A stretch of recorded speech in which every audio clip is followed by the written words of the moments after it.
समय आप देख रहे हैं खबरों का शतरंज लाइव न्यूज चैनल पर प्रसारित होने वाले बुलेटिन के समाचार का सीधा प्रसारण।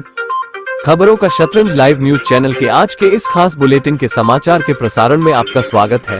यदि इस चैनल पर प्रसारित होने वाले सभी कार्यक्रमों की त्वरित जानकारी चाहिए तो इस चैनल को तुरंत सब्सक्राइब करो। आज का शुभ दिन शनिवार है। अब आप 27 अप्रैल 2024 के मुख्य समाचार सुनिए।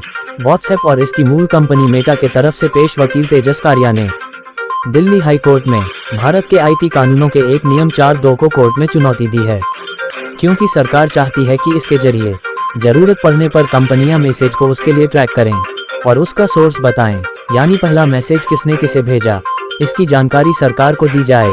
इसके जवाब में व्हाट्सएप ने दिल्ली हाई कोर्ट में हलफनामा दाखिल कर कहा कि इससे लोगों की वह प्राइवेसी खतरे में पड़ जाएगी, जिसकी सुरक्षा के चलते लोग बेधड़क उसका प्लेटफॉर्म यूज करते हैं। यदि व्हाट्सएप अपने मैसेज के एन्क्रिप्शन तोड़ देता है तो ये प्लेटफॉर्म खत्म हो जाएगा। यदि उसे ऐसा करने के लिए मजबूर किया गया तो वह भारत में अपनी सेवा समाप्त कर देगा।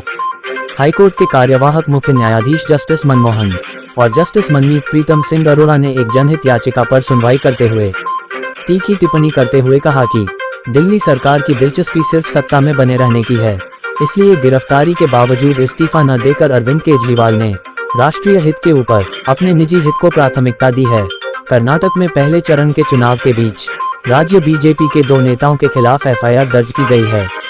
बीजेपी युवा मोर्चा के अध्यक्ष और बेंगलुरु साउथ से कैंडिडेट तेजस्वी सूर्या के खिलाफ धर्म के नाम पर वोट मांगने को लेकर मामला दर्ज किया गया है, तो वहीं दूसरी ओर बीजेपी के एक दूसरे नेता और लोकसभा उम्मीदवार डॉक्टर के सुधाकर के खिलाफ आईएएस अधिकारी को रिश्वत देने की कोशिश करने का मामला दर्ज किया गया है, क्योंकि डॉक्टर के सुधाकर के पास से चिकबल्लापुर के उड़नदस्ते अर्थात एफएसटी ने 4.8 करोड़ रुपए नकद बरामद किए हैं। कर्नाटक के मुख्य चुनाव अधिकारी ने सोशल मीडिया प्लेटफॉर्म पर पोस्ट करके दोनों मामलों में एफआईआर दर्ज करने की जानकारी दी है। 2024 लोकसभा चुनाव के पहले चरण के मुकाबले दूसरे चरण में राजस्थान तथा मध्य प्रदेश में मतदान प्रतिशत बढ़ा, तो महाराष्ट्र तथा बिहार में मतदान प्रतिशत घटा। सुप्रीम कोर्ट ने वीवीपैट वेरिफिकेशन की सभी याचिकाएं की खारिज।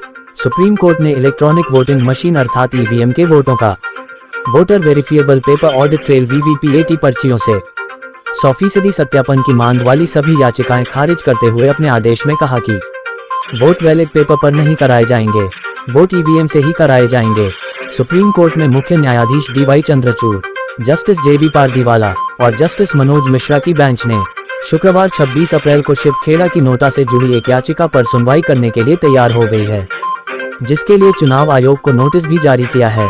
इसमें सुप्रीम कोर्ट द्वारा चुनाव आयोग को निर्देश देने की मांग की गई है कि अगर नोटर को किसी उम्मीदवार से ज्यादा वोट मिलते हैं तो उस सीट पर हुए चुनाव को रद्द कर दिया जाए और वहां फिर से नए सिरे से चुनाव कराए जाएं। टीवी सीरियल तारक मेहता का उल्टा चश्मा में सोली की भूमिका निभाने वाले कलाकार गुरुचरण 5 दिन से हैं लापता।